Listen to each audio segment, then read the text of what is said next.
أول فيلم في قائمتنا إنكانتو اللي صدر سنة 2021 وحقق نجاح كبير جدا في العالم، وخد جائزة الأوسكار لأفضل فيلم أنيميشن في سنة 2022 لأن الفيلم جميل فعلا وبيدي طاقة إيجابية من الأغاني الجميلة اللي فيه.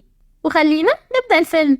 بيبدأ الفيلم ببنت صغيرة اسمها ميرابيل، وبتكون جدتها قاعدة معاها وبتوريها الشمعة منورة، وبتقولها ان الشمعة دي هي مصدر السحر بتاع عيلتها. فميرابيل بتسألها ازاي هم اصلا خدوا السحر ده، فجدتها ابتدت تحكي لها حكاية المعجزة، وقالت لها ان زمان هي وجوزها وولادهم التلاتة اللي كانوا لسه اطفال اضطروا يهربوا من بيتهم، وناس كتير هربت معاهم برضو على امل ان هم يلاقوا بيت جديد، لكن للاسف ما قدروش يتفادوا الخطر، وجوزها ضحى بنفسه عشانهم. وفي اللحظة دي حصلت المعجزة، والشمعة عملت لهم مكان جميل جدا، وعملت لهم بيت سحري بيتحرك عشان يعيشوا فيه. ولما أولادهم كبروا المعجزة ادت لكل واحد فيهم هبة سحرية، ولما أولادهم برضو كبروا اللي هم أحفادها يعني كل واحد فيهم خد هبة سحرية برضو. وبيكون جه الدور دلوقتي على ميرابيل عشان تاخد الهبة السحرية بتاعتها، وجدتها بتقول لها ان اكيد الهبة بتاعتها هتكون مميزة زيها، وبتقول لها تخلي عيلتها تفتخر بيها. وبعدها بنشوف ميرابيل لما كبرت بتصحى من النوم بكل نشاط وبتنزل من اوضتها، وبيجي اطفال بيكونوا عايزين يعرفوا ايه الهبة بتاعتها وبيسألوها، فبتحكي لهم عن هبات عيلتها، وبتقول لها ان خالتها بتتحكم في الطقس على حسب مزاجها بقى اليوم ده، وخالها برونو شاف مرة المستقبل واختفى بعدها، ومن ساعتها ممنوع يتكلموا عنه. ومامتها بتقدر تعالج الناس عن طريق وجبات بتعملها، واختها إيزابيلا بتعمل ورد، واختها التانية لويسا قوية جدا وبتقدر تشيل أي حاجة تقيلة، وبنت خالتها دولوريس بتقدر تسمع دبة النملة، يعني بتسمع كل حاجة، وابن خالتها بيقدر يحول شكله لأي حاجة. وبتقول لهم إن عيلتها كلها بيستخدموا هباتهم دي في مساعدة أهل البلدة، فهي كده بتحكي لهم عن كل هبات عيلتها، لكن مش بتقول هباتها هي إيه. والأطفال بيفضلوا يسألوها، لكن هي بتكون بتحاول تتهرب من السؤال، فبتخرج جدتها وبتسألهم بيعملوا إيه، فالأطفال قالوا لها إنها كانت هتقول لهم عن هبتها، فجت دولوريس وقالت لهم إن ميرابيل ما عندهاش هبة، فبينصدموا الأطفال، لكن ميرابيل بتقول لهم إنها مش زعلانة وإنها مميزة زي بقية العيلة بهبة أو من غير. وبيكون النهاردة ابن خالتها الصغير أنطونيو هياخد الهبة بتاعته، والعيلة كلها بتكون بتجهز للاحتفال ده، لأن ده الاحتفال اللي بعد الحفلة بتاعت ميرابيل اللي ما خدتش فيها هبة.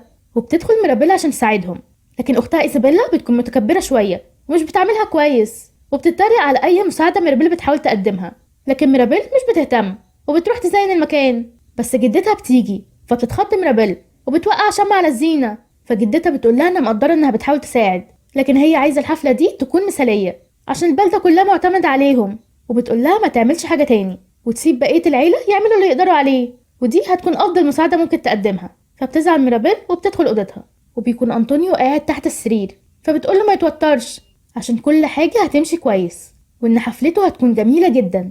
فبيسألها إذا ما خدش هبة هو كمان، فبتهزر معاه وبتقول له إنه كده هيفضل قاعد معاه في الأوضة للأبد.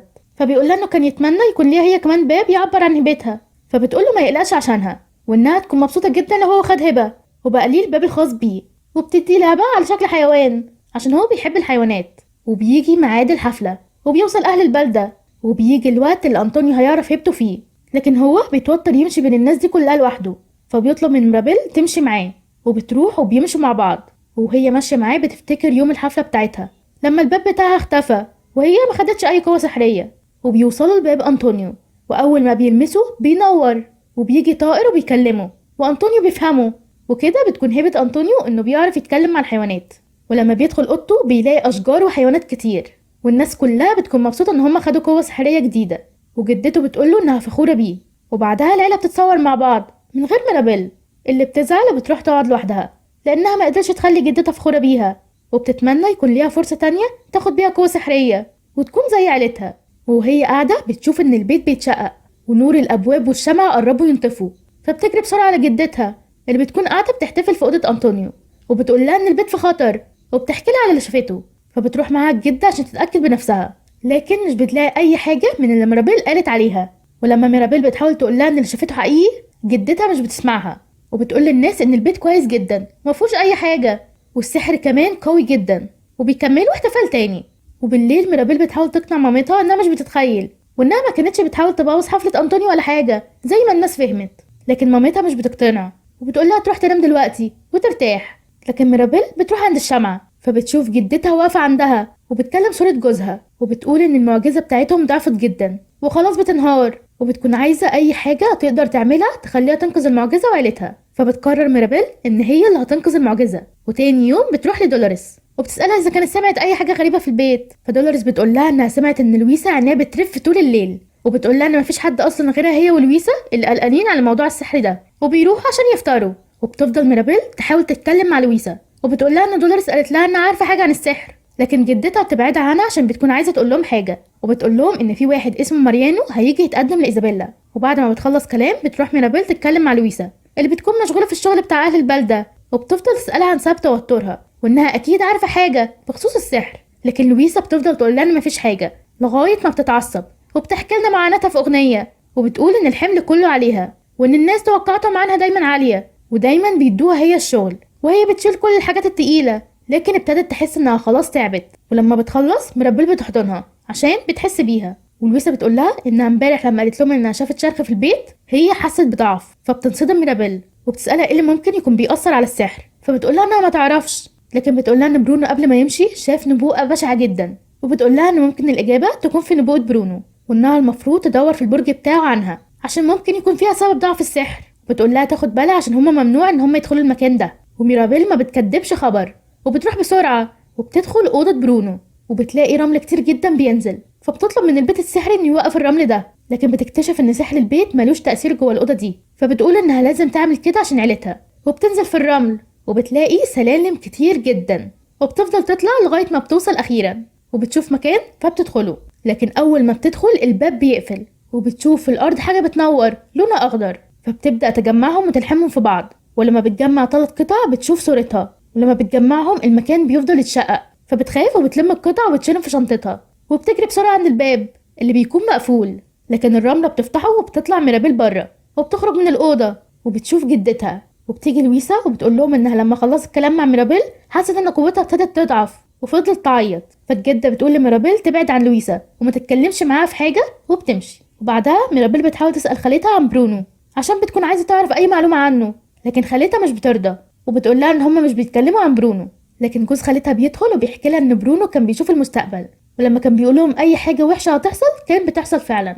وبالليل العيلة بتكون مشغولة بالتحضيرات عشان إيزابيلا، وميرابيل بتجمع القطع وبتكون بتحاول تفهم هي ليه موجودة في رؤية برونو. وبيدخل باباها فجأة عليها وبيشوف القطع، فميرابيل بتحكي له عن اللي عملته، فبيقول لها إن محدش يعرف اللي حصل، وبيقول لها ما تعملش حاجة تاني عشان هم عايزين الليلة دي تعدي بسلام. لكن بيكتشفوا إن دولوريس سمعت هي كمان. وعلى العشاء مع عيلة ماريانو ميرابيل بتفضل مبحلقة لدولوريس عشان ما تقولش حاجة لحد، لكن لما عينيها بتخفى ثانية عنها بتقول لأخوها على طول، وأخوها بيقول لباباه، والأب بيقول لمراته، وهي كمان بتقول لأختها. وكده بتكون دولوريس فضحت ميرابيل وما خلتش حد مش عارف اللي حصل، يعني عملت اللي عليها وزيادة. بس بصراحة العيلة كلها ما تتوصاش، عيلة ما بتتبلش في بقها فولة. وميرابيل مش بتكون عارفة تعمل ايه، وهي قاعدة بتشوف شرخ في الأرض، فبتحاول تخلي ماريانو يتقدم لإيزابيل بسرعة قبل ما يحصل حاجة للبيت. وكل لما تشوف شرخ تاني بتحاول تداريه بطريقة مريبة. وهنا بيجي حيوان وبياخد قطعة من جيب بابا ميرابيل، وبتفضل الحيوانات تجمع القطع وبتحاول ميرابيل تمنعهم لكن مش بتعرف. فقوة لويسا بتضعف جدا وبتحصل حاجات غريبة، فدولوريس بتقول لهم اللي ميرابيل عملته، والحيوانات بتحط القطع قدام الجدة والحيطان بتتشقق. فبتنصدم العيلة كلها وبتخاف من اللي بيحصل، وبتمشي عيلة ماريانو وبتطلع الجدة للناس وبتقول لهم ان السحر قوي وان مفيش حاجة بتحصل. وبتروح عشان تدور على ميرابيل اللي بتكون شافت فيران ماسكة القطع وماشية بيها ورا بعض، فبتمشي وراهم وبتلاقيهم دخلوا ورا لوحة، فبتدخل وراهم. ولما بتدخل بتشوف خالها جوه، لكن بيجري اول ما بيشوفها وهي بتجري وراه لغاية ما بتوصل لمكان فيه حفرة وهو بيعدي، لكن هي مش بتعرف وكانت هتقع، لكن هو بيجي وبينقذها، بس هو اللي بيقع. لكن بيكتشف الحمد لله ان دي مش حفرة ولا حاجة، وبيكون واقف على الارض عادي. يعني بصراحة دراما ملهاش اي لازمة. وبيطلعوا وهو بيسيبها وبيمشي، لكن هي بتروح وراه، فبيقول لها ان ما كانش ينفع تشوف الرؤية دي. وبتكتشف انه ما سابهمش خالص وكان قاعد كل المدة دي مع فيران في المكان ده. وبتشوف من شرخ في الحيطة السفرة اللي بيقعدوا ياكلوا عليها، وبتلاقي كمان ترابيزة مكتوب عليها برونو جنب الشرخ ده، فبتندهش وبتبص له. فبيقول لها ان الهبة بتاعته ما كانتش بتساعد العيلة، عشان كده كان لازم يبعد، لكن هو بيحبهم. فبتسأله عن سبب وجودها في الرؤية بتاعته، وبتقوله انها نفسها عيلتها تفتخر بيها، لكن لو كان ده هيسبب اذى للعيلة يقول لها، لكن هو مش بيكون عارف.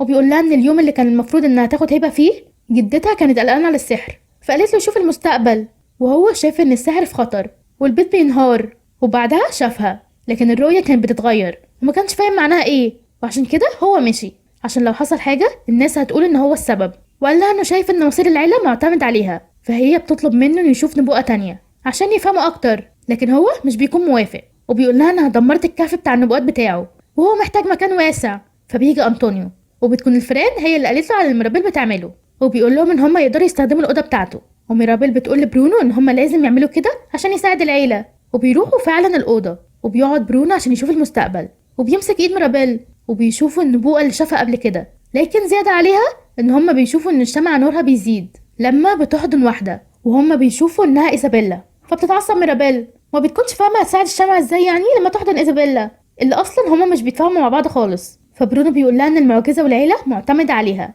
وبيقول لها تبقى تيجي تزوره لما تنقذهم، لكن هي بتقول له ان هما هيجتمعوا تاني لما تنقذ المعجزه. وبيرجع للمكان اللي عايش فيه، وبتروح ميرابيل لاختها وبتحاول تصالحها، لكن ايزابيلا بتكون شايفه انها كانت قصدت تبوظ خطوبتها. بس ميرابيل بتفضل تعتذر لها وبتحاول تقنعها انها ما كانتش تقصد تعمل كده، لكن ايزابيلا مش بتصدق. فبتتعصب ميرابيل وبتقول لها انها اميره انانيه ومتدلعه. فبتتضايق ايزابيلا وبتقول لها انها كانت مضطره تكون مثاليه طول حياتها، وانها اصلا مش عايزه تتجوز ماريانو، لكن كانت هتعمل كده عشان العيله. وفجاه بتصنع صباره وبتتفاجئ لان دي اول مره تعمل فيها صباره، لانها دايما بتعمل ورود شكلها جميل لكن بتعجبها الصباره. وبتغني هي وميرابيل وبتقول انها ممكن تعمل ورود على حسب مودها ومش لازم دايما تعمل ورود شكلها حلو.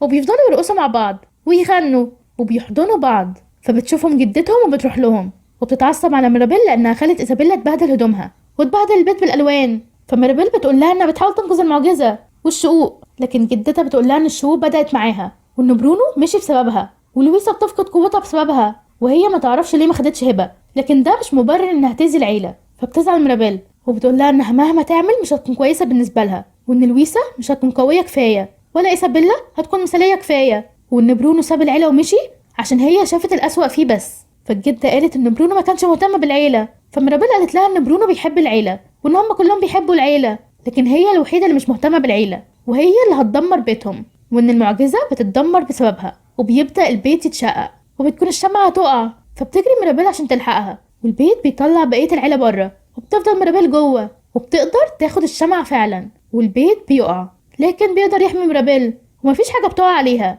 والشمعة بتنطفي. وبتروح لها مامتها وبتطمن عليها، لكن ميرابيل بتمشي وبتفضل العيله كلها تدور عليها، وهي بتكون قاعده بتعيط عند النهر. وبتروح لها جدتها وبتقول لها ان النهر ده هو النهر اللي خدت عنده المعجزه، وبتحكي لها قصتها هي وجوزها، وان جوزها مات عشان ينقذهم، وانها اعتبرت المعجزه دي فرصه تانية ليهم، عشان كده كانت خايفه عليها لا تضيع، وان اللي حصل دلوقتي ده بسببها. ففهمت ميرابيل قد ايه جدتها عانت زمان، وقالت لها ان هم خدوا المعجزه بسببها وانهم عيله بسببها، ومفيش حاجه اتكسرت هما مش هيقدروا يصلحوها طول ما هما مع بعض. وبتشوف الفراشه اللي شافتها في رؤيه برونو، وبعدها حضنوا بعض، وبتيجي فراشات كتير وبيجي برونو، وبتفرح الجده جدا وبتروح تحضنه. وبعدها بتاخدهم ميرابيل على البيت بتاعهم، وبتفرح العيله برجوع ميرابيل، وبتقول لهم ميرابيل ان هما هيساعدوا بعض ويعملوا البيت من اول وجديد. وبيجي برونو وبيفرح اخواته انه رجع، والجده بتقول لهم ان هما المعجزه الحقيقيه ومش محتاجين اي هبه. وميرابيل حبت توفق راسين في الحلال، وعرفت دولوريس على ماريانو، وبيتكلموا مع بعض وبيكونوا اعجبوا ببعض. وبيجي اهل البلده عشان يساعدوا العيله يبنوا البيت تاني، وبيخلصوه فعلا، وهم كلهم بيساعدوا بعض، وبيعملوا مقبض للباب بحرف الميم، وبيدوه لميرابيل عشان تفتح بيه الباب، وبيقولوا لها ان هي الهبه الحقيقيه. واول ما بتدخل المقبض في الباب السحر بينتشر في البيت كله وبيخليه يرجع يتحرك تاني، وبيكون على الباب صوره العيله كلها، وبترجع القوه السحريه لكل واحد تاني، وبيفرحوا جدا، وبيفرح اهل البلده وبيتصوروا مع بعض وهم فرحانين. وفي نهاية الفيلم أحب أقول إن الفيلم كان فيه رسائل جميلة كتير، من ضمنها تقبل الذات زي ما هي، وأحب نفسي وما كنتش عايزة أغير نفسي عشان أكون شبه حد تاني، لأن كل واحد له مميزاته وعيوبه، وكل واحد حلو زي ما هو. من الآخر اسمع كلام أحمد مكي وما تحاولش تبقى حد تاني غير نفسك. وكمان الفيلم عرفنا إن مفيش حد حياته مثالية، وكل واحد عنده مشاكله حتى لو باين العكس، زي ما شفنا مع ميرابيل وإيزابيلا. وتاني فيلم في قائمتنا رايا، اللي برضه صدر سنة 2021 وحقق نجاح كبير جدا، وترشح للأوسكار لأفضل فيلم أنيميشن سنة 2022. بس احنا عارفين ان اللي كسبها فيلم إنكانتو اللي استحقها بجدارة. وخلينا نبدأ الفيلم. بيبدأ الفيلم برايا اللي بتحكي ان زمان من 500 سنة كانت بلدهم اسمها كوموندرا، وكانوا عايشين فيها في حب وسلام مع التنانين اللي كانوا بيجيبوا المية والمطر والسلام للناس. لكن كل ده اتغير لما درون ظهروا، ودي كائنات بتحول الناس لحجر لما بتلمسهم، وكل ما بيحولوا ناس اكتر عددهم بيكبر. والتنانين كانوا بيحاولوا يحاربوا الدرون لكن ما قدروش يقاوموهم وتحولوا هم كمان لحجر. وفي الوقت ده في تنينة اسمها سيسو جمعت كل قوتها في جوهرة ونجحت انها تهزم بيها كل درون. وساعتها كل الناس اللي اتحولوا لحجر رجعوا تاني ما عدا التنانين اللي فضلوا متحولين لحجر. وكل اللي فضل من سيسو كانت مجوهرتها. والمفروض بعد التضحية اللي سيسو عملتها دي الناس كانت تتوحد تاني، لكن اللي حصل ان الناس فضلوا يتقاتلوا ويتخانقوا عشان كل واحد عايز ياخد الجوهرة ليه، ورسموا حدود لكوموندرا وبقوا اعداء. وهنا بنشوف رايا وهي صغيرة مع صاحبها توك توك، وبتكون بتحاول تدخل مكان وبتنجح فعلا وبتدخل وبتكون الجوهرة موجودة. لكن بيكون في واحد اسمه بانجا واقف عشان يمنعها من انها تاخد الجوهرة، وبيقول لها انها مش هتعرف تقرب للجوهرة ولا حتى صباع واحد هيقدر يلمس الصخرة القريبة من الجوهرة. وبيبدأوا القتال، وبيكون رايا شاطرة جدا لكن هو بيفتكر انه هزمها، بس هي بتقدر فعلا تلمس الصخرة بصباع رجليها. وبيقلع الزعيم القناع وبنعرف انه باباها، وبيفرح عشان هي بتكون كده اجتازت الاختبار. وبيقول لها ان عيلتها تعهدت انها تحمي الجوهرة اللي بتكون اخر جزء من سحر التنينة اللي فاضل في العالم كله. والنهاردة هي هتنضم للورث ده وهتكون هي حارسة الجوهرة. وبتفرح راي جدا.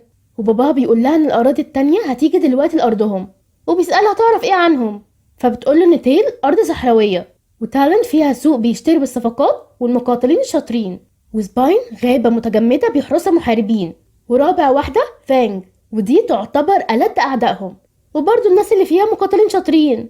وهم بقى الأرض بتاعتهم بتكون اسمها هارت. فباباها بيقول لها إنه دعا كل الأراضي دي عندهم، لكن هي مش بتفهم هو عمل كده ليه مع إنهم أعدائهم. فقال لها إن هم أعدائهم عشان فاكرين إن الجوهرة هي اللي بتجيب لهم الازدهار، وكلهم فاهمين بعض غلط، وإن هم لازم يتعلموا يثقوا في بعض من تاني، ولازم واحد هو اللي ياخد الخطوة الأولى عشان يتوحدوا ويرجعوا كوماندرا تاني، عشان لو فضلوا متقسمين كده هيدمروا بعض، وهو مش عايزة تعيش في العالم كده. وبيوصل ل4 أراضي، وبيطلع الزعيم بانجا يكلمهم وقال لهم ان هم بقالهم كتير اعداء لكن دلوقتي يقدروا يكونوا كوماندرا تاني، لكن هم مش بيصدقوه وبيفضلوا يتخانقوا. وبتكون في بنت صغيرة من ارض فانج راي راحت لها عشان تتعرف عليها، والبنت قالت لها ان اسمها نيماري. فبيدخلوا وبيفضلوا يتكلموا، وبيكونوا هما الاتنين بيحبوا التنانين جدا وخصوصا سيسو. ونيماري بتقول لرايا ان في اسطورة في فانج بتقول ان سيسو لسه موجودة، وبتقول لها ان بعد ما سيسو قضت على كل درون وقعت في مجرى النهر، وهي دلوقتي نايمة في نهاية النهر ده لكن مش معروف انهي نهر. وبتقول لها انه لو في تنينة رجعت تاني حاجات كتير قوي هتتحسن. فراي بتقول لها ان هما كده ممكن يرجعوا كوماندرا من تاني، فبتديها نيماري قلادة على شكل سيسو كهدية. فبتفرح رايا جدا وبتاخدها عشان توريها الجوهرة، ولما بتشوفها نيماري بتفرح وبتقول لها انها كانت مفيدة، وبتضربها وبتبعت اشارة عشان اهل فانج ييجوا وياخدوا الجوهرة. وبييجوا فعلا، وباباها كمان بيجي، وبتيجي كل الاراضي التانية. فالزعيم بانجا بيقول لهم ان في خيارين، يا اما يقضوا على بعض او يتوحدوا ويبنوا عالم احسن ويرجعوا كوماندرا تاني. لكن في حد بيضربه بسهم في رجله، وبيجروا كلهم عشان ياخدوا الجوهرة لكن بيكسروها، فالارض بتتهز وبتتشقق، فالدروم بيظهر تاني وبيبتدي يحول الناس لحجر. وهنا بيكتشفوا ان اجزاء الجوهرة لسه فيها سحر وبتبعد الدرون، فكل ارض بتاخد قطعة وبيجروا. وبتجري رايا وباباها اللي بيعرفوا ان المية بتصد الدرون، وبيكونوا عايزين يروحوا للنهر، لكن باباها مش بيقدر يكمل وبيقول لها ما تتخلاش عن اجزاء الجوهرة، وبيديها الجزء اللي معاه وبيرميها في المية وبيتحول لصخر بعدها. وبعد 6 سنين بنشوف رايا اللي بتكون بتدور في كل نهر عن سيسو، ودلوقتي هي في تيل مع توك توك، وراحت لاخر نهر وقعدت عند اخره وبتكلم سيسو، وبتقول لها ان مفضلش بشر كتير، وان هي السبب عشان وثقت في حد ما كانش ينفع تثق فيه ودمرت العالم، وعايزه ترجع باباها من تاني ومحتاجه مساعدتها. وبتعمل شويه تحضيرات كده، فبتتجمع ميه وفعلا بتظهر سيسو اللي بتكون مش عارفه هي فين وفاكره انها لسه في اليوم اللي عملت فيه الجوهره. لكن رايا بتعرف على نفسها وبتقول لها اللي حصل، فبتتعصب سيسو ان هم كسروا الجوهره. فرايا بتقول لها انها ممكن تعمل واحده تانية، لكن سيسو بتقول انها مش احسن تنينه، وان مش هي اصلا اللي عملت الجوهره لكن هي اللي نقلتها بس. ولما مسكت جزء من الجوهره نورت فقالت لرايا ان ده سحر اختها الصغيرة، وان كل تنين عنده السحر الخاص بيه، وسحرها هي انها بتعرف تعوم كويس جدا. فرايا قالت لها طالما هي اتأثرت بسحر الجوهرة يبقى ده معناه انها لسه مرتبطة بيه، ولو جمعوا كل القطع هيقدروا يصنعوها تاني ويدمروا الدرون ويرجعوا الناس كلها تاني.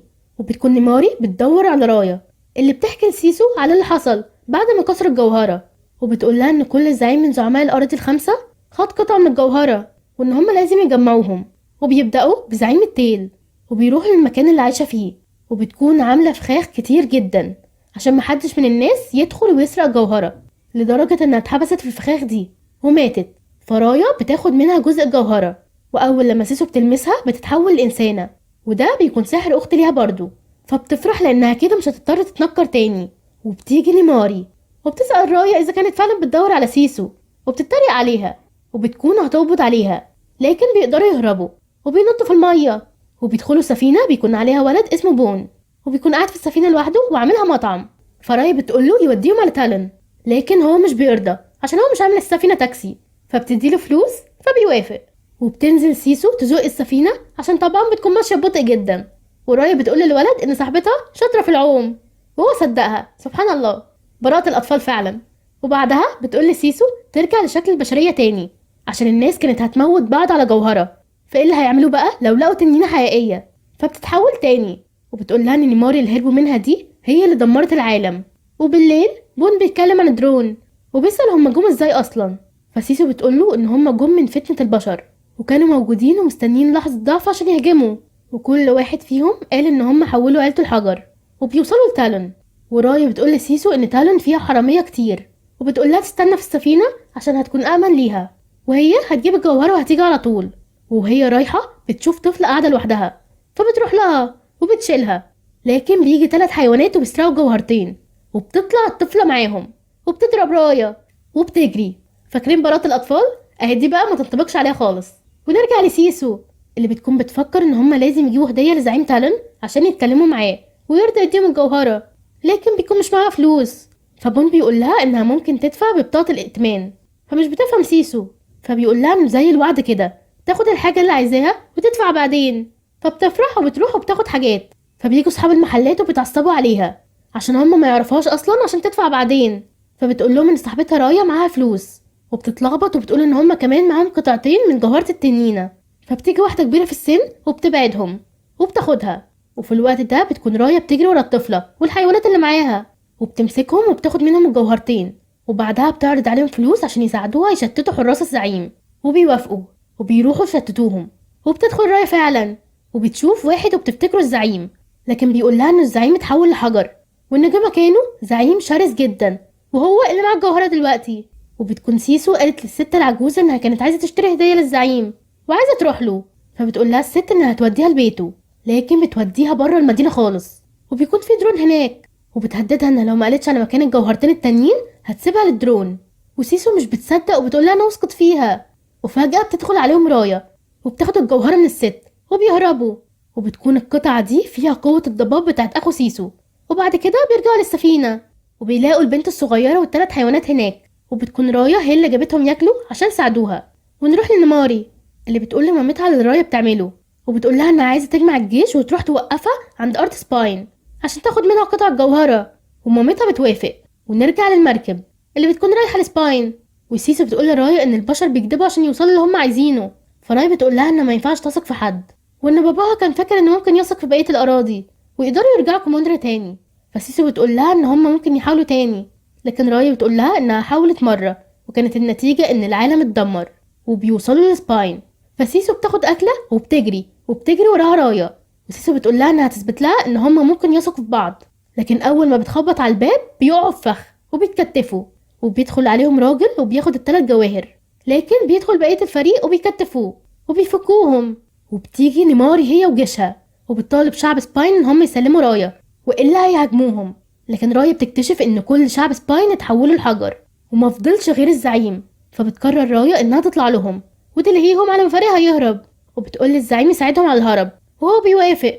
وبتخرج رايا فعلا وبتقول لنيماري انها ولا حاجه من غير جيشها ومش هتقدر تقاتلها لوحدها. فبتخليهم نيماري يرجعوا وبيبداوا القتال، لكن سيسو بتشوفهم وبتروح وبتدافع عن رايا وبتبص لنيماري، فنيماري مش بتصدق نفسها، وبيمشي الفريق وهما في المركب. الفريق مش بيصدق ان سيسو التنين رجعت، فسيسو بتقول لهم ان هما هيرجعوا الناس تاني، والفريق بيقولوا لهم ان هما هيساعدوهم، والزعيم بيديهم الجوهرة بتاعته وبتكون فيها قوة المطر، وبيفكروا ازاي يقدروا ياخدوا الجوهرة وهي عليها كل الحراسة دي، ده غير انها في نص المية كمان. فسيسو بتقول لهم ان هما لازم يصارحوا نيماري ويقولوا لها ان هما ينقذوا العالم، لكن محدش بيوافق على الفكرة دي لان فانج هما السبب في اللي هما فيه وان هما خاينين اصلا.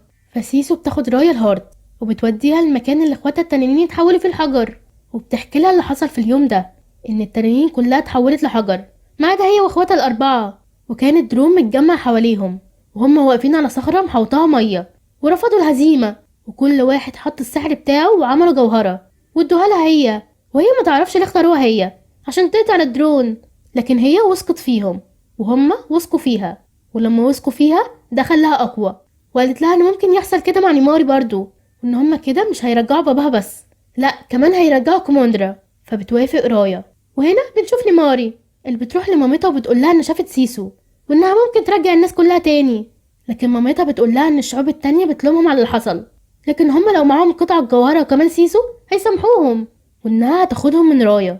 وبالليل الفريق بيبعت لنيماري القلادة بتاعتها وبيكتبوا لها تقابلهم، وبتوافق وبتبعت لهم اشارة بالمكان وبيروحوا لها، ونيماري بتحط الجوهرة على الارض، واول ما بتشوف بقية القطع بتهددهم وبتقول لهم انها تاخد سيسو وقطع الجوهرة، لكن سيسو بتقول لها ان هما كلهم عايزين عالم احسن وان هي واثقة فيها، لكن رايا بتحس ان نيماري هتضرب سيسو بالسهم فبتحاول تبعده، فبيجي السهم في سيسو وبتقع في المية، ونيماري بتاخد الجوهرة وبتجري، وبتبتدي الانهار تجف، وكده مبقاش في حاجة تمنع درون. وبعدها بتروح رايا لنيماري اللي مامتها بتكون اتحولت لصخر عشان تنتقم منها، وبقية الناس بتفضل تجري من الدرون اللي انتشر في كل مكان، وبقية الفريق بيكون بيحاول ينقذ الناس ويخرجهم من المكان بقطع الجوهرة اللي معاه، وبتفضل رايا ونيماري يتقاتلوا مع بعض، ورايا بتهزم نيماري، فنيماري بتقول لها ان ما كانتش تقصد اي حاجة من اللي حصلت، وسيسو صدقتها ووثقت فيها، لكن هي لا، وقالت لها ان هي كمان السبب في موت سيسو زيها، فزعلت رايا وسابتها ومشيت، وراحت للفريق عشان تنقذ الناس معاهم، وبيكونوا خرجوا الناس خلاص وهيمشوا، لكن لقوا الدرون في وشهم، فجت نيماري وبعدتهم بالجوهرة، وتوك توك عدى، لكن الباقي الارض اتكسرت بيهم ونزلوا تحت، والدرون حوتهم من كل مكان، وكان سحر الجوهرة كمان بيتلاشى. فرايا افتكرت لما سيسو قالت لها ان اخواتها وثقوا فيها وعملوا الجوهرة دي وقضوا على الدرون، فقالت للفريق يجمعوا قطع الجوهرة وانها ممكن ترجع تاني، لكن بوم بيقول لها ان سيسو ماتت وان هما مش معاهم سحرها، لكن راي بتقول ان الموضوع معتمد على الثقة مش على السحر، وان هما لازم يعملوا اللي سيسو وباباها كانوا عايزينه، وهو ان هما يثقوا في بعض ويتعاونوا، لكن الفريق مش بيوافق انه يثق في نيماري. فرايا خدت الخطوة الاولى وراحت لنيماري واديتها الجوهرة بتاعتها وهي اتحولت لحجر، فبقى الفريق كمان اداها الجوهرة بتاعتهم وراحوا جنب رايا وتحولوا، فنيماري جمعت كل القطع ورجعتهم جوهرة واحدة تاني، وراحت جنب الفريق وتحولت هي كمان، وبعدها الموضوع نجح فعلا وسحر الجوهرة رجع وقضى على الدرون ورجعهم تاني، فبتفرح رايا ان نيماري نجحت وبيفرحوا كلهم، وبترجع المية تاني وكل البشر بيرجعوا وكمان التنانين، وسيسو كمان بترجع وبتروح للفريق ونيماري وبيحضنوا بعض كلهم، وكل واحد من الفريق بيرجع لأهله تاني، ورايا أخيرا بترجع لباباها وبيحضنوا بعض، وبتيجي سيسو بتقوله ان بنته خليته فخور بيها وجابت كل الأراضي التانية، ورايا قالت له أهلا بيك في كوموندرا، وبيدخلوا مع بعض كلهم أرض هارت، وسيسو بتروح مع اخواتها وهي مبسوطة. وفي نهاية الفيلم عرفنا ان فعلا حلم رايا انها ترجع باباها كان كافي انها تتخطى كل العقبات اللي وقفت قدامها،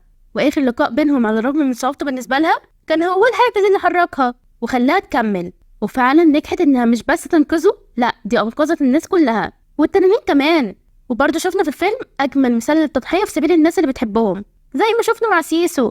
وتالت فيلم معانا إليمنتال اللي صدر السنة دي 2023 وبرضه حقق نجاح كبير جدا، وكمان في حكم كتيرة هنعرفها في نهاية الفيلم. وكفاية ان فكرني بأجمل لعبة كنت بحبها وانا صغيرة، لعبة النار والمية، لو في حد فاكرها وكان بيلعبها يقولي في الكومنتات. وخلينا نبدأ الفيلم.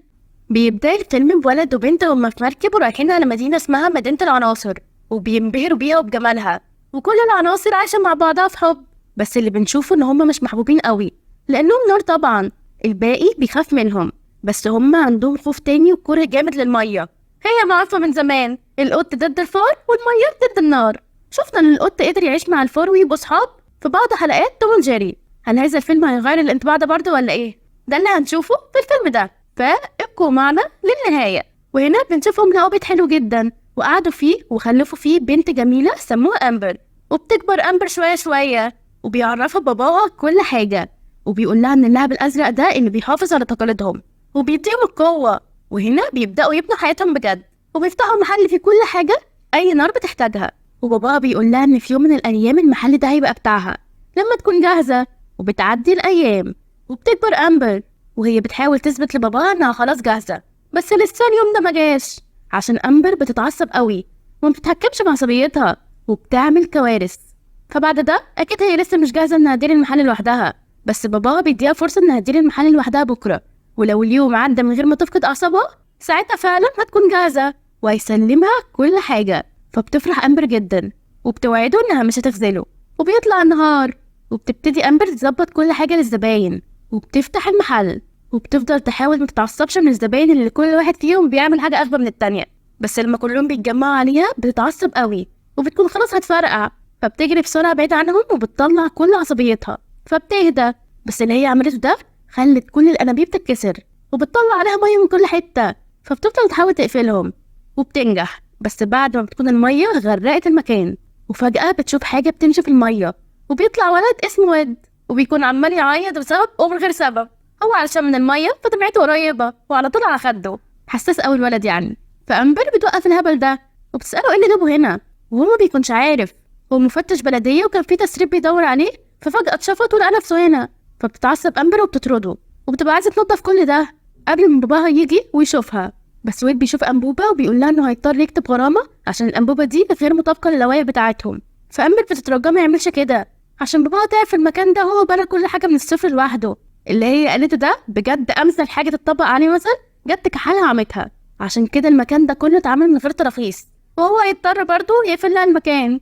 وبيفضل يعيط إن هو السبب ومش يسكت طالما هو حاسس بالذنب قوي كده، لا ده جري عشان يدي المعلومات دي للبلدية. فبتجري ورا أمبر وفي اللحظة دي بتتكسر أنبوبة تانية وبتنزل مية في المحل. ونرجع للمطاردة العنيفة وبيفضل يجري وهي تجري وراه لغاية ما بتقفله قدام الباب وبتقوله وريني بقى هتعدي ازاي يا ده انت اللي لادي. بس هو بيشغل لها أغنية أحمد حلمي وبيقول لها حتى وصل الحركة دي وهو بقى الناحية التانية وبيدخل. بس أمبر بتترجاه بتفضل تحكي له قد ايه المحل ده مهم بالنسبة لهم، ولو اتقفل بسببها باباها مش هيثق فيها تاني وممكن يموت. فبتصعب عليه بس خلاص هو بيكون وصل الرسالة ليهم، فبيقرر يساعدها وبياخدها ليهم عشان تشرح لهم هي بنفسها يمكن يعدوا الموضوع. وفعلا بيروحوا لواحد، بس هي بدل ما تحاول تستعطفه عشان يعديها لا دي بتتعصب قوي وبتولع في المكان كله. فهو ما بيسمعهمش وبيبعت الرسالة للبلدية. بصراحة أقل واجب بعد اللي عملته ده، دي عوجت له النضارة. بصراحة النضارة عندي أهم من المكان اللي ولع ده كله. نرجع للفيلم.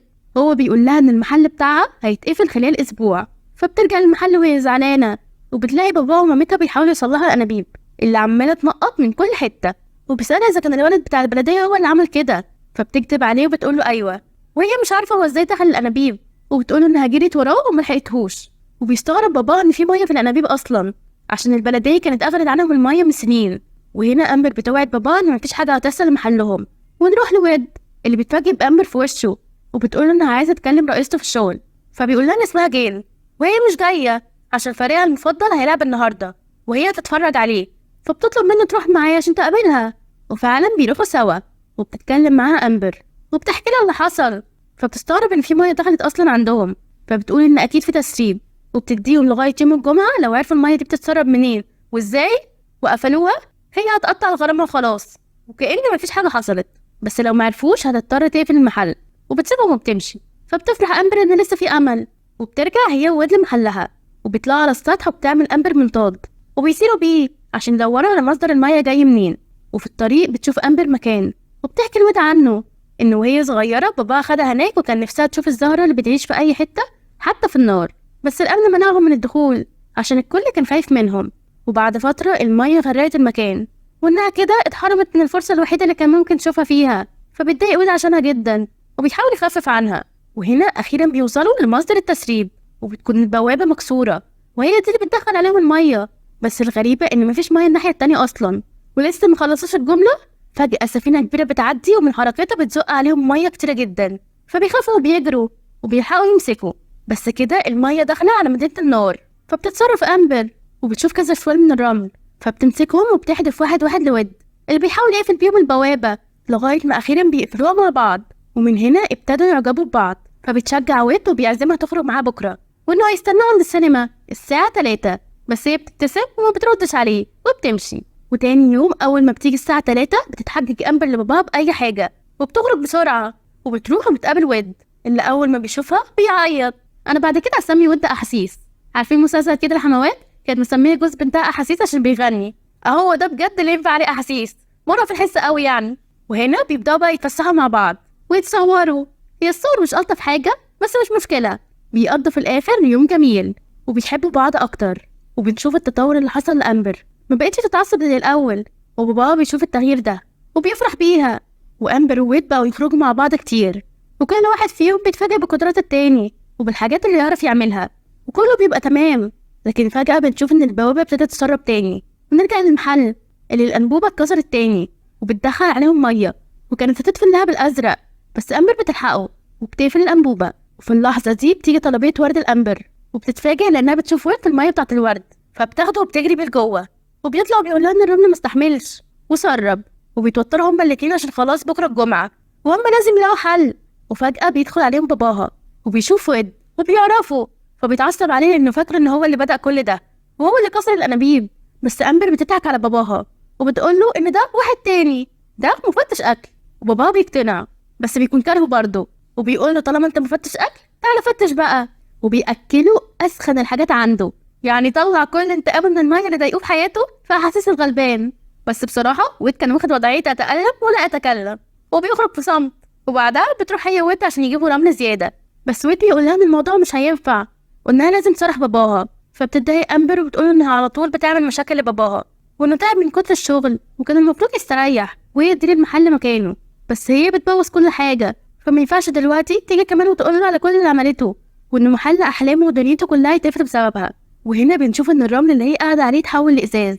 هي معلومة معروفة بس النار مع الرملة يعني إزاز، عمركم شفتوا كده؟ يعني تسلية ومعلومات ثمينة بالشكل ده في فيديو واحد، والله يستاهل عليها لايك.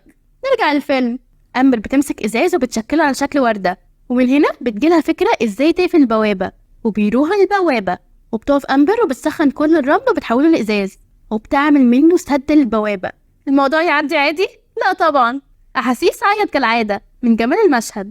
وهنا اللحظة الحاسمة، بتيجي السفينة بتزق مية عليهم، بس الحمد لله الإزاز نفع ومفيش نقطة عدت منه، فبيفرحوا جدا. وويد بيقول لها إنه هيخلي جيل تيجي تشوفها وتقرر وهيبقى يبلغها، وبيديها الوردة بتاعتها اللي احتفظ بيها عشانها، وبيرجع كل واحد لبيته. ولما بترجع أمبر بتشوف باباها وبيقول لها إنه شاف التغير اللي حصل لها وبقت هادية مع الزباين وإنه فخور بيها، فما بتقدرش تستحمل وبتروح لويد عشان تطمن جيل قالت له إيه. فبيقول لها إنها لسه ما اتصلتش بس هتتصل النهارده، وبيعزمها تدخل تتعشى معاه هو وعيلته طالما جت، ويستنوا مكالمة جيل سوا. فبتوافق أمبر وبتدخل معاه، وبتشوف أهل ويد اللي ما يتخيروش عنه كلهم أحاسيس، وبيسلموا عليها وبيقعدوا يتعشوا سوا. وهنا بيوقع واحد منهم شفشق إزاز وبيتكسر، فبتاخده أمبر وبتصلحه وبتخليه أجمل، فالكل بينبهر بموهبتها وبيسقفوا لها. ودلوقتي جه ميعاد اللعبة اللي كل واحد هيحاول ما يعيطش، وده بالنسبة لهم شيء مستحيل عشان دي عيلة أحاسيس زي ما انتوا عارفين. وبيبدأوا وحرفيا بيعيطوا على أي هبل، ده يعني محدش فيهم بيلحق يقول جملة، بيقول تاريخ بس تروح معيطة. وجه دور أمبر وويد، ودي بصراحة منافسة غير شريفة لأن أمبر عمرها ما عيطت، وبيبتدي ويد يحاول يخليها تعيط، وكان بيقول حاجات وهو اللي بيعيط عليها، عامل زي واحدة بتحاول تنيم بنتها هي تنام وبنتها تفضل صاحية. فهنا بيعترف ويد إنه بيحبها، فلما بيقول كده بتتخيل نفسها مع ويد وإنهم مبسوطين، بس بعدها بتفوق الواقع وإن ده عمره ما هيحصل أبدا، فبتعيط أمبر لأول مرة بحياتها. وهنا بيجي اتصال جيل وبتقول إن الإزاز قوي وينفع وخلاص بتوافق ومش هتقفل المحل بتاعهم، فبتفرح أمبر جدا وبتشكرهم على اليوم الجميل ده. وهي خارجة مامة ويد بتقول لها إن صاحبتها بتدير أكبر شركة صنع الإزاز وإن هي حكت لها عنها وهم محتاجين حد يتدرب عندهم، هي الشركة بعيدة شوية عن المدينة بس هي فرصة حلوة قوي ليها. فبتشكرها أمبر وبتطلع مع ويد، وبتكون متضايقة من اللي مامته قالته، وبتركب الموتوسيكل بتاعها وبتجري بيه لبيتها، وويد بيركب معاها. وامبر بتكون متعصبة قوي، وويد ما بيكونش فاهم ليه كل ده. فبتقف امبر وبتقول ان طول حياتها وهي عايزة تدير المحل، لان ده حلم باباها، بس عمرها ما سألت نفسها هي حلمها ايه، وان هي لازم تضحي عشان توفي تضحيات باباها عشانها وعلشان المكان ده. وفي اللحظة دي بتشوفها مامتها وبتكلها وهي متعصبة، وبتقول لها ان باباها لو عرف مش هيحصل كويس، وان النار والمية مستحيل يبقوا مع بعض، وانها تثبت لها ده. ومامتها دي بتكون بتعرف اذا كان الاشخاص ينفعوا لبعض ولا لا، عن طريق ان كل واحد بيولع خشبة وبتشوف الدخان بتاعهم متوافق ولا لا. فبتاخدهم وبتخلي امبر تولع الخشبة، وبتقول لها اكبر دليل ان هما ما ينفعوش لبعض ان ويد اصلا مش هيعرف يولع الخشبة عشان تعرف اذا كانوا ينفعوا لبعض ولا لا. بس ويد بيبهرها وبيقف قدام امبر، فنورها بيخبط فيه، فبيعرف يوجهه ويخليه كله في نقطة واحدة عشان يبقى شديد وسخن، وبيولع الخشبة. فبتفرح امبر جدا، وقبل ما تقول مامتها اذا كانوا ينفعوا لبعض ولا لا بيدخل عليهم باباها، فبيخرجوا ويد بسرعة. وهنا باباها بيقول لهم ان خلال يومين هو هيسلم المحل لامبر، وانه هيعمل حفلة كبيرة عشان تبقى افتتاح جديد للمحل ويسلمها في المحل، وبيوريها اليافطة الجديدة اللي عملها للمحل، وبيكون كاتب عليها محل امبر للنار، وبيقول لها انه فخور بيها جدا وبيمشي. فبتتضايق جدا امبر من نفسها عشان هي مش قادرة ثقة باباها فيها، وبتقرر تصلح اللي عملته. فبتروح لويد وبترجع له الوردة عشان بتبقى قررت انها تسيبه، بس ويد بيقول لها انه عايز يوريها حاجة، وبياخدها للمكان اللي كان فيه الزهرة اللي كان نفسها تشوفها، وبيقول لها انه ما ينفعش اي حد يمنعها عن اي حاجة هي عايزة تعملها. وبتكون جايل برضه موجودة وبتعمل لها فقاعة هوا جوه المية عشان تدخل فيها وتقدر تشوف الزهرة، وبتدخل فعلا، وبينزل ويد في المية وبيزقها لمكان الزهرة، وبتكون امبر خايفة جدا، بس ويد بيطمنها وبيوصلوا. ولما بتشوفها بتنبهر بجمالها وبتشوف منها كتير جدا، وبتكون فرحانة ومبسوطة قوي. لكن فجأة الفقاعة ابتدت تصغر والهواء يطلع منها، فبيجري بيها ويد بسرعة وبيلحق يخرجها على آخر لحظة. فبيعتذر منها إنه عرضها للخطر، بس أمبر بتقوله ما يعتذرش وإنها فرحانة جدا إنها أخيرا شافتها. فويد بيتشجع وبيقول لها إنها ممكن تسلم عليه، بس أمبر بترفض وبتقوله إنه ما ينفعش يلمسوا بعض. لكن ويد بيقول لها إن هما ما جربوش، يمكن ينفع. فبتتوتر أمبر جدا وبتكون خايفة، بس بتتشجع وبتسلم عليه. والغريب إن مفيش حاجة حصلت، هي ايديها ما انطفتش وهو ايده ما اتبخرتش، فما بيصدقوش نفسهم وبيفرحوا جدا وبيبتدوا يرقصوا مع بعض وهم مبسوطين. بس امبر بتفتكر باباها فبتتضايق وبتسيب ويد وبتمشي، بس هو بيوقفها، فبتقول انه ما ينفعش وان هي هتدير المحل بكره. فبيتضايق منها ويد وبيقول لها انه ما ينفعش تعمل كده، وما ينفعش تعمل حاجه هي مش عايزاها وتسيب حلمها كده، وانها لازم تقول لباباها. لكن هي بترفض. لكن لما بترفض بيقول لها انه كان فاكرها قويه، بس هو دلوقتي شايفها خوافة. فبتتعصب امبر وبتقول انه ما يعرفش حاجة عنها، وانها ما ينفعش تسيب كل اللي باباها عمله عشانها وتسيب حياتها عشانه، وان خلاص كل اللي بينهم انتهى، وبتسيبه وبتمشي. وتاني يوم بيكون يوم الافتتاح، وبيطلع باباها وبيقدم امبر للكل، وبيكون هيسلمها اللهب الازرق كرمز انه بيسلمها المحل. لكن فجأة بيجي ويد وبيمنعها وبيقول لها يمكن في مليون حاجة بتقول ان هما ما ينفعوش لبعض، بس في حاجة واحدة ان هما لمسوا بعض وما حصلش حاجة. ومن كلامه بيعرف باباه ان هو بتاع البلديه اللي كسر الانابيب، فبيقع ويد بالكلام وبيقول انا ما كسرش حاجه. فبيعرف باباها ان امبر هي اللي كسرت الانابيب، فبيتصدم وبيزعل منها جدا. وهنا ويد بيقول لها ان ده الوقت اللي تقول لباباها على كل حاجه وعلى اللي هي عايزاه فعلا، وبيعترف لها بحبه قدام كل الموجودين.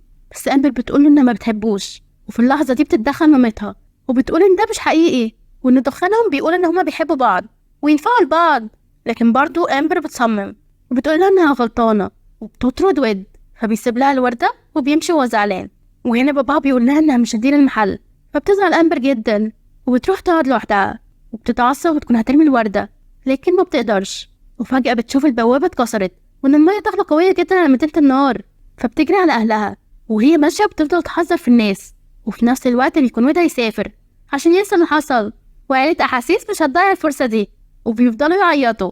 بس ويد بيشوف المية في مدينة النار فبيجري عشان يلحق أمبر. ونرجع لأمبر اللي بتوصل المحل وبتلحق تحذر باباها ومامتها، بس المية بتكون داخلة على المحل واللهب الأزرق جوه. فبتدخل أمبر عشان تجيبه وبتفضل تحاول تمنع المية من الدخول. وهنا بتشوف ويد وبتدخل لها، فبتفرح أمبر بيه جدا إنه مسابهاش بعد كل اللي قالته ده، وبيمسك هو الباب وبتجري هي وبتسخن رملة وبتحاول تقفل حوالين اللهب. وهنا كل الشبابيك بتتكسر وبتدخل المية من كل حتة، فبيفضل ويد يقول لها ان هما لازم يسيبوا اللهب ويهربوا، بس امبر بترفض عشان ده اهم حاجه عند عيلتها.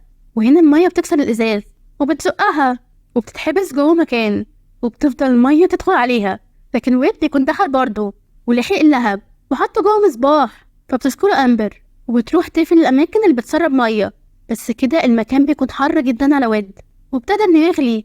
ولما بتلاحظ أمبر بيكون عايز تفتح الباب، بس ويد بيمنعها عشان كده هتدخل المية عليها وتطفيها وتموتها. فأمبر متبقاش عارفة تعمل ايه، وبتتأسف على كل حاجة وبتعترف له بحبها وبيحضنوا بعض. وهنا ويد بيتبخر وبيموت، وشوية بيدخل عليها مامتها وباباها بعد ما تخلصوا من المية، فبتقول لهم إن ويد مات وإنه أنقذها. وبتروح لباباها وبتعترف له بكل حاجة، وإنها مش عايزة تدير المحل وإن ده حلم هو مش حلمها، وبتعتذر له إنها مش عارفة تبقى ابنة كويسة. بس بابا بيقول لها إن المحل ما كانش حلمه، هي حلمه. وبيحضنوا بعض هما التلاتة. وهنا بيسمعوا صوت، وبيكون صوت أحاسيس بيعيط، وعلشان المكان كان مقفول البخار مطرش واتجمع على السقف وابتدى يتحول لمية تاني وبيقع لغاية لما بيرجع ويد تاني. فبتفرح أمبر جدا وبتحضنه، وبعد كذا شهر بيرجع المحل يشتغل تاني، بس المرة دي بيكون فيه كل العناصر سوا. ويد وأمبر هما الاتنين بيكونوا هيسافروا لمكان شركة الإزاز علشان أمبر تتدرب هناك، وكل واحد بيودع عيلته بطريقته وبيركبوا السفينة وبيسافروا. ودلوقتي ايه رأيكم، ينفع المية تبقى مع النار؟ وفي نهاية الفيلم حسينا قد ايه هو بيمثلنا، لأننا احنا برضو ممكن نحكم على حد من غير ما نتعامل معاه أصلا، وعرفنا إن اختلافاتنا دي حاجة كويسة وبتخلينا نكمل بعض. وكمان عرفنا إن الإنسان لازم يكون ليه حلم الخاص مش حلم الناس ليه. بس أجمل حاجة في الفيلم إن فعلا مفيش حاجة اسمها مستحيل، وإن الحب قادر يغير أي حاجة. ورابع فيلم في قائمتنا زوتوبيا اللي صدر سنة 2016 وخد جايزة الأوسكار كأفضل فيلم أنيميشن في السنة دي. وخلينا نبدأ الفيلم. بيبدأ الفيلم بالأرنبة جودي اللي بتكون بتمثل في مسرحية مع نمر، وبيحكوا اللي كان بيحصل زمان بين الحيوانات المفترسة والحيوانات التانية، وبيقولوا إن دايما الحيوانات المفترسة كانت هي المسيطرة وكانت بقية الحيوانات بيخافوا منهم، لكن دلوقتي خلاص الاتنين عايشوا مع بعض في سلام، وكون إنهم حيوانات مفترسة أو حيوانات طيبة مش هيفرض عليهم شغلانة معينة. وبيبدأوا يقولوا كل واحد عايز يشتغل إيه لما يكبر، وجودي بتقول إنها عايزة تكون ضابط شرطة وتسافر لمدينة زوتوبيا اللي أي حد ممكن يشتغل فيها أي حاجة. فكل الحضور بيضحكوا لأن مفيش أرنب اتعين ضابط قبل كده، وإن كل الأرانب بيشتغلوا في زراعة الأراضي. ولما بتخلص المسرحية مامة جودي وباباها بيقولوا لها الكلام ده، فبتقول لهم إن ده معناه إنها هتكون أول أرنب شرطي وإنها هتخلي العالم مكان أفضل.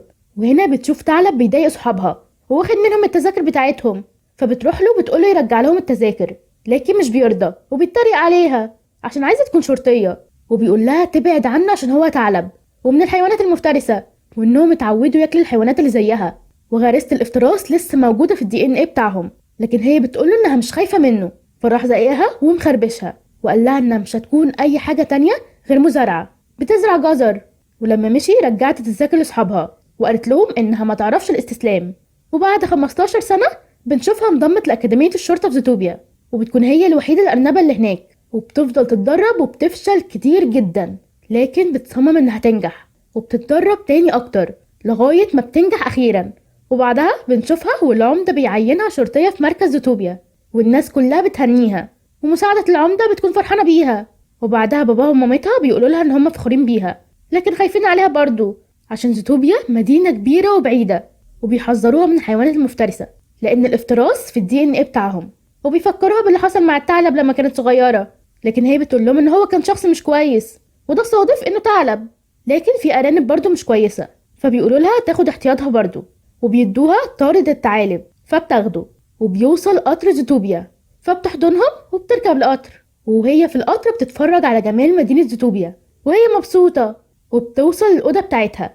وتاني يوم بتروح مركز الشرطة وبتقابل بنجامين موظف الاستقبال، وبيفرح إن أول مرة أرنب يتعين في الشرطة. وبتدخل جودي مكانها مع بقية الضباط وهي متحمسة، وبيدخل رئيسهم وبيقول لهم إن في 14 قضية لحيوانات مفقودة وكلهم مفترسين من أول الدب القطبي للقندس الصغير، وبيبدأ يفرق القضايا على الناس، وبيدي جودي مهمة المخالفات بتاعة الركنات. فبتنصدم جودي وبتقوله إن في 14 قضية لناس مفقودين، وإنها كانت الأولى على صفها في الأكاديمية وتقدر تهتم بقضية منهم، وقالت له إنها مش مجرد أرنب عادي، فقال لها إن ده معناه إن كتابة 100 مخالفة في اليوم هيكون سهل بالنسبة لها، ومشي.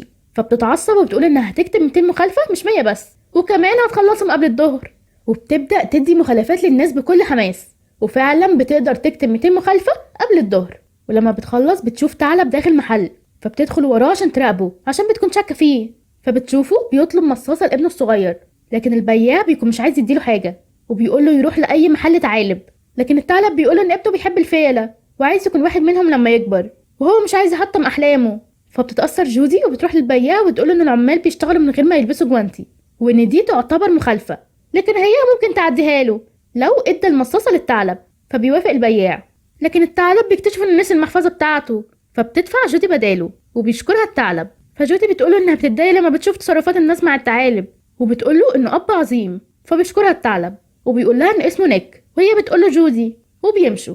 وبتكمل جودي شغلها، لكن بتشوف نيك وابنه بيسيحوا المصاصة وبيحطوها ببرطمانات وخدوها في عربية الطفل هو اللي بيسوقها كمان. فبتمشي وراهم وبتلاقيهم بيوزعوها على عصيان مصاصات تانية أصغر، وخدوها عشان يبيعوها قدام بنك في ميعاد خروج الموظفين، وكمان خدوا الخشب تاني وباعوه. فبتروح لجودي وهي متعصبة وبتقوله انها دفعت عنه، وهو كذب عليها واحتال على الناس. فبيتريق عليها وبيقول لها انها جايه المدينه وفاكره ان الحيوانات المفترسه والحيوانات التانية عايشين في تناغم، وفاكره ان اي حد يقدر يحقق حلمه في المدينه، لكن ده مش حقيقي، وانها مش هتقدر تنجح في المدينه ولا هتكون شرطيه ابدا.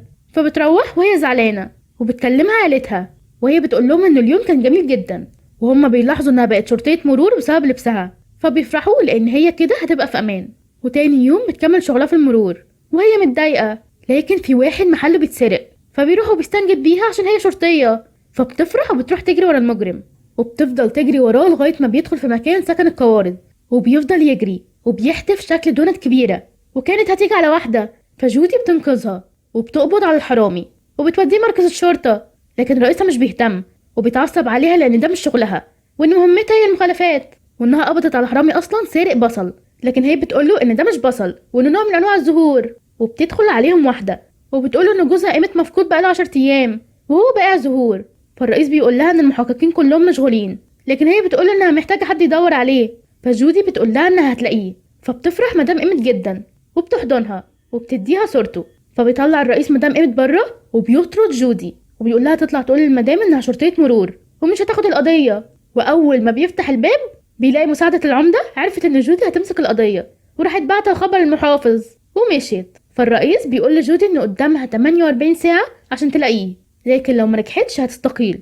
فبتوافق جودي وبتروح لبنجامين وبتاخد منه ملف القضيه اللي مش بيكون فيها اي ادله ولا شهود ولا مصادر، لكن الحمد لله بيكون في صوره لاخر مره اتشاف فيها، وبتلاحظ انه كان بياكل مصاصه ونيك باين في الصوره. فبتفرح وبتروح له وبتقوله انها محتاجه في قضيه، لكن هو مش بيكون عايز يتكلم. فبتقوله ان ال10 دولار اللي هيكسبهم من المصاصات ممكن يستنوا. فبيتريق ويقول لها 10 دولار ايه ده، انا بكسب 200 دولار في اليوم من لما كان عندي 12 سنه. احسنت يا ابني والله. فبتقول له انه باع مصاصه لقيمت، وبتساله اذا كان يعرفه، فبيقول لها انه يعرف الناس كلها، لكن برضه مش بيرضى يقول لها حاجه. فبتقول له انها تاخد منه المعلومه بالطريقه الصعبه، وسمعته التسجيل اللي سجلته له وهو بيقول انه بياخد 200 دولار في اليوم، وانها كده هتقبض عليه بتهمه التهرب الضريبي من ساعه ما كان عنده 12 سنه. وبتقول له انه لو عايز التسجيل لازم يساعدها يلاقوا قيمت. فبيقول لها انه ما يعرفش هو مكانه فين، لكن هو شافه اتجه فين. فبيروحوا مع بعض المكان وبيسالوا عن قيمه اللي كان متعود يجي المكان. فبيقولوا لهم انه اخر مره جه فيها المكان ركب عربيه بيضه، وكمان ادوهم رقم العربيه. وبيخرجوا ونيك بيكون عايز ياخد التسجيل ويمشي، لكن هي بتقول انها مش هتعرف تدور على العربيه عشان هي لسه ما اتسجلتش في نظام الشرطه. وبتقول له انها فاضلها 36 ساعه عشان تحل القضيه، وانها مش هتديه التسجيل غير لما يساعدها تدور عليه وتحل القضيه كمان. فوافق وقال لها انه ليه واحد صاحبه اسمه فلاش ممكن يساعدهم، وبيروحوا له مكان شغله. ولما جودي بتشوفه بتنصدم ان هو حيوان الكسلان، وبتكون مستعجله عشان ما قدامهاش غير 36 ساعه بس على حل القضيه. وبتقول لفلاش على رقم العربيه، وبعد معاناه وشلل بسبب البطء في كل حاجه بياخدوا مكان العربيه اخيرا.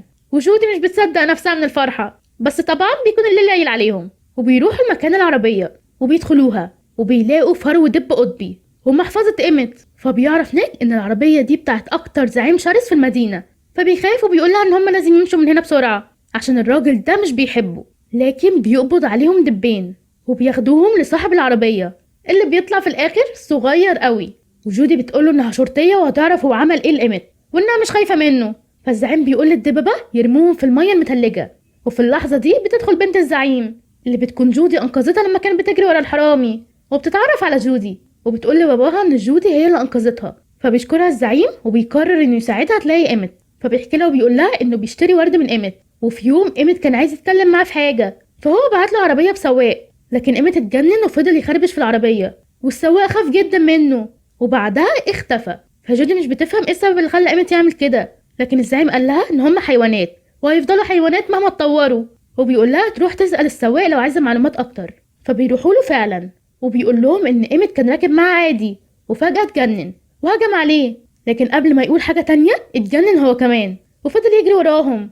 وهما بيجروا منه جودي بلغت اسم الشرطة وقالت لهم يجوا بسرعة، وبيكون السواق هيهجم على نيك، فبتيجي جودي وبتكتفه من رجله وبتوصل الشرطة، وجودي بتقول للرئيس ان السواق اتجنن فجأة، ولما بيروحوا يشوفوه مش بيلاقوه. فبتقول للرئيس ان ده حصل فعلا وان نيك شاهد على اللي حصل، لكن مش بيصدقها، وبيقول لها انه اداها يومين عشان تحل القضية وهي ما عرفتش، وبيطلب منها تديله الشارة، لكن بيجي نيك وبيقول له انه اداها يومين بس عشان تحل القضية، بقالهم اسابيع مش عارفين يحلوها ومن غير مساعدة الشرطة، عشان كده طلبت المساعدة من ثعلب زيه، وان ال 48 ساعة لسه ما خلصوش وفضل لهم 10 ساعات يقدروا يحلوا القضية فيها. وبياخد جودي وبيمشوا، وبيحكي لها انه هو صغير كان عايز ينضم للكشافة، لكن زمايله فضلوا يضايقوه لانه ثعلب ومفترس، ومن ساعتها قرر انه طالما الناس مش هتشوفه غير ثعلب مخادع وغير موثوق فما فيش فايدة انه يحاول يكون اي حاجة تانية. لكن جودي بتقوله انه اهم من كده، وبعدها بيروح لمساعدة العمدة عشان يشوفوا الكاميرات المراقبة اللي موجودة في شوارع المدينة ويعرفوا السواق راح فين. فبيشوفوا ان في 2 خدوا السواق لمكان بعيد عن المدينة، فراحوا للمكان وبيقدروا يهربوا من الحراس، وبيدخلوا وبيلاقوا حيوانات كتيرة من الحيوانات محبوسة وبتتصرف بطريقة غريبة ومتوحشة، ولقوا قيمة محبوس برضه، وبيسمعوا صوت ناس جاية فبيستخبوا، وبيدخل العمدة ومعاه دكتورة، والدكتورة بتقول ان الحيوانات اللي بيحصل لهم كده هي الحيوانات المفترسة وبس، وانهم لازم يدرسوا الجينات بتاعتهم ولازم يقولوا للشعب. لكن العمدة بيتعصب وبيقول لها انه ما ينفعش يقول للناس ان الحيوانات المفترسة بتتحول بالشكل ده، وهو اصلا اسد وكده ممكن يخسر منصبه.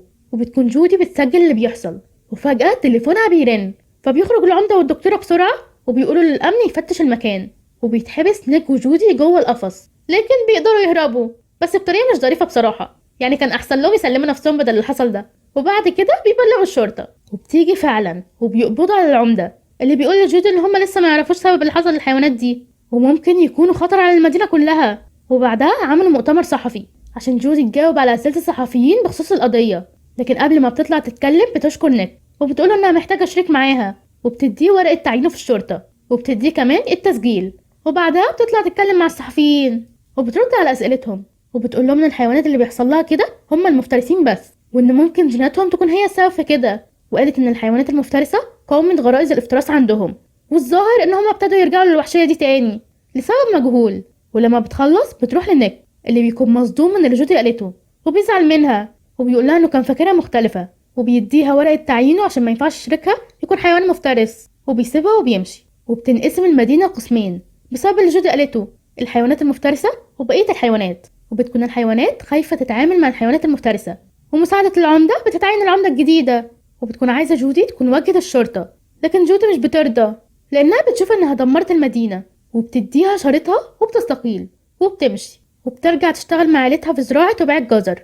وهناك بتشوف الثعلب اللي اتخانقت معاه وهي صغيرة وتأسف لها على اللي عمله زمان. وهم بيتكلموا عيلتها اتكلموا عن ورد هم زارعينه، وقالوا إنه هم صغيرين عم جودي كل وردة منهم وعض مامة جودي، فبتفهم جودي إن الورد هو اللي بيحول الحيوانات بالشكل ده، وبتنبسط لأن كده ممكن الحيوانات العادية زي الأرانب يبقوا متوحشين مش بس الحيوانات المفترسة.